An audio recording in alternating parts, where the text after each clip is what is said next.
What's good, YouTube? And welcome to another Konami graphic with another card front and center that got bought out in the last couple of weeks that we talked about here on Market Watch and said could very well end up in Stampede. It's Pantheism of the Monarchs. It only has one printing, so when new Monarch support dropped, people went and ran at it, and I thought it had a common somewhere. Other vendors even messaged me like, I love that. I thought that was too. Like, what is happening? We all imagined it already had a common, but this became a $10 card about, and already it is now a quarter of that price, a quarter century secret rare, at $2.50, as people know those platinum secrets tend to be pretty cheap, especially at first. Starliege Palette Dynamo on here. It had a Nationals mat that I really like that it didn't deserve, and I don't know that it deserves to be in here either, but I do like the card. Then Gotham's Emergency Call and Augusto Emerald are the bigger two announcements that are official over here. We have Gotham's E-Call having an ultra rare out of a tournament pack, a dual terminal version, and a structured at common as the only printings ever, so it's super welcome to see more X-Saber love and support in here. I know Billy's probably pulling for it, and I gotta say, this will probably hold some value. I might be pilled towards Champion Pack, with super rares being my favorite tournament pack rarity outside of Ultimate Rare, depending on the actual look of it.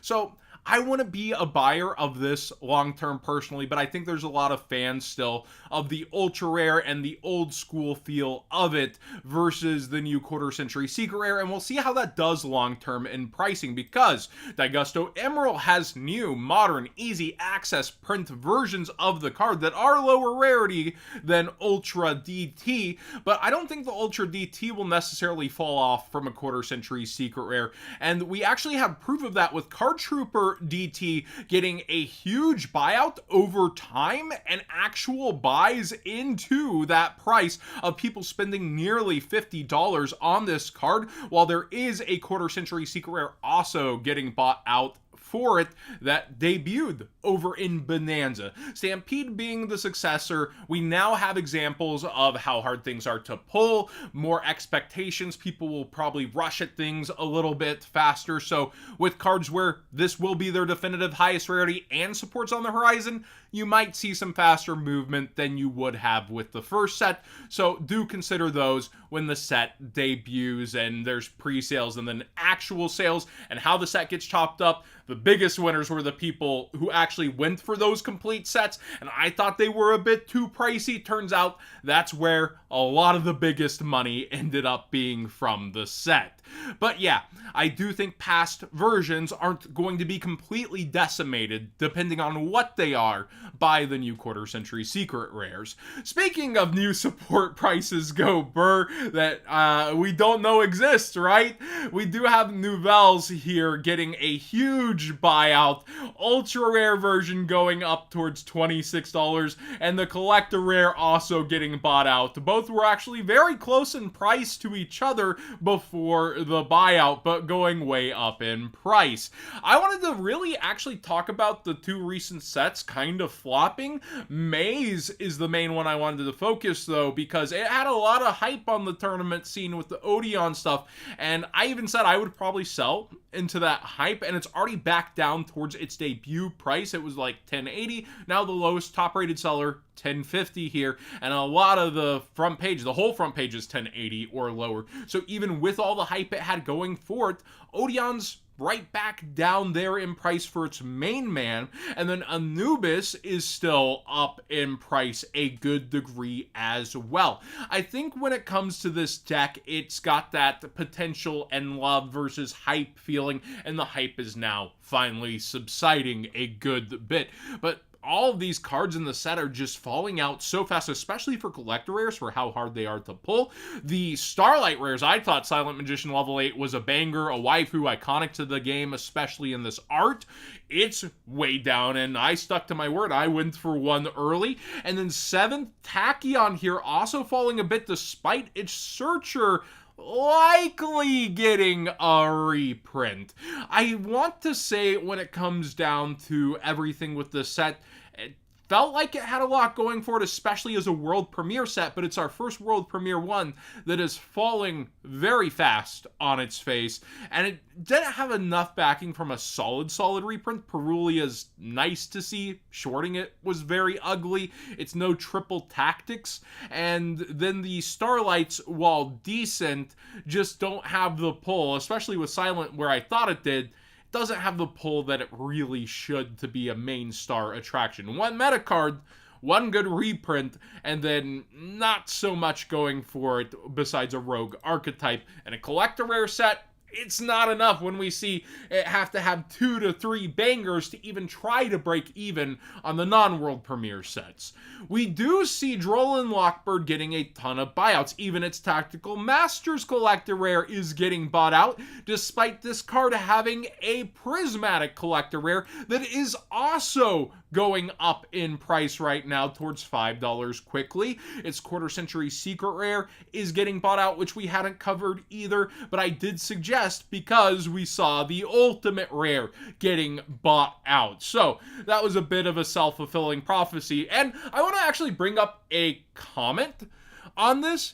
People were like, oh, you say you're not a financial advisor, then when you're right, you celebrate. I eat my L's very publicly here on the Market Watch, and when you eat your L's, your dubs are all that more delicious. I feel like I'm one of the only ones down to just show L after L whenever it does happen and talk about where it went, versus actually also getting to enjoy my dubs, because I'll even say when I'm right for the wrong reason. This one was right because it was very obvious. So quarter century secret rares are getting bought out. This is one of the best hand traps, but for you hecklers in the comment section, I get to dance with my dubs because I also eat my L's when they're there and I take them, you know? Iron Thunder's a card I would not have expected to be going up, but hey, Omni Negate good. It is when a spell / trap or monster effect is activated on the field, pay half your life points, so sometimes it's a little bit better than Solemn Scolding, and you can set other cards with it. Negate the activation, and if you do destroy that card, then destroy any other card in the same column the destroyed card was in that are in monster zones and spell or trap zones. So I believe that's not the extra monster zone, but this is a counter trap. It's got negation, it's got a lot of good things going for it, and people are seeing it as a bit of a tech. Now it's actually coming back down just a bit, but it is one to watch as it had its recent buyouts, and the quarter century secret rare version is also up a good amount from where it once was. Ryzeal Detonator QCR isn't one I really considered as much because everyone was buying the other one just to have access for Metal Tronus and maybe cherries on top. Well, this one has been going up consistently in sales from 120 to 150. People love blinging out their decks in the WCQ season, and the lowest listed ones here are now right around 140-ish. This is one that I just kind of was blind to. I was like, people wouldn't bling out. Oh yeah, they would. They would totally bling out their options for a WCQ season. So that one's on me. Next up is Ivagishki Marrowgeist. People are going in on this probably for hat format, I would imagine, but the dual terminal getting bought out and the secret rare super low on options, and those shatter foils in Battle Pack 3 are very hard to pull. Scapegoat has a little bit of interesting movement that I wanted to point out around, especially after how hard Droll was getting bought out, but Droll is meta relevant today. The ultimate rare is going back up just a little bit. It is up towards $27, and sales I believe before were around 22 to 23 very recently.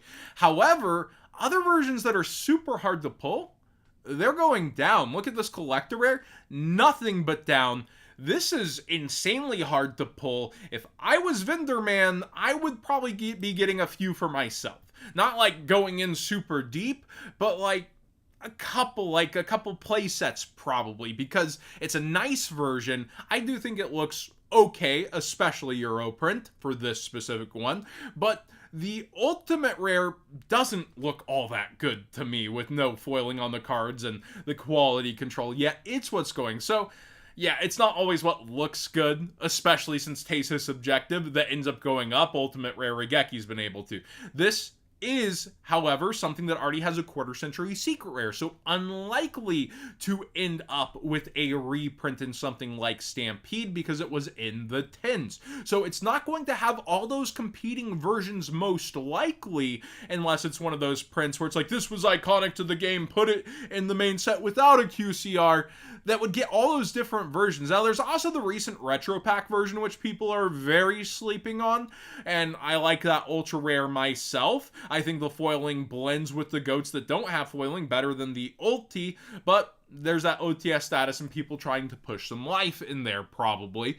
I think that this collector rare, though, is very, very underestimated, at least in my opinion. And I want to hear your thoughts on this one, too, because I could be eating some copium, and a lot of people are like, I'm never touching a collector rare again in the comment section, with how a lot of them have really fallen off. But I think Draw Unlock kind of proves people will go for that rare version, even if another collector rare exists, after some time and depending on circumstances, and GOAT is a huge name in the community. Vanity's Emptiness quarter century secret rare is going up. I'm having flashbacks to the $50 commons, but yeah, this is $15 after this one goes, which is like $14. Be aware this is getting bought out, and you can still get the Platinum Secrets very cheap using that TCG player link in the description down below, costing you nothing extra to support the channel directly for the cards you'd already be buying for the most overhyped format in the past of all-time Dragon Rulers. I feel like that format just always got so much talk and never any legs outside of like the pros enjoying it. Zombie Warrior is way bought out. There's not a single good copy out there. Man-Eating Black Shark has a $50 common, and Camion Wizard is way up. Let me know if there's a specific reason for these. Lowest English copy here is $49 for a near mint. I always pull these out of bulk. I have them set aside. I enjoyed them. I'd even get them as throw-ins at trades at locals for $1 to $2 when they were like only $1 to $2. And it's crazy because I liked building those kind of collections for fun. I liked building the piles. It was nostalgic for me. It was one of those things where I'd eat my own supply as a vendor. I'd always like give myself about 1% of the profits per event to build my collection.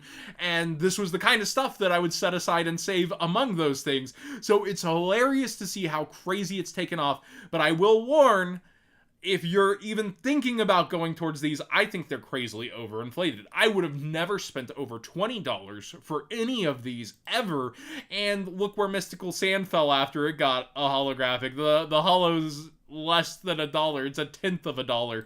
And so is Rare Fish, which actually had use in the game and a lot of hype and people excited for it to come out and around, and its common fell as well. So these are only as strong as not getting a reprint, even if they find niche tech use with something like Ready Fusion, which only has one reprint, or Instant Fusion, or finds its way into decks.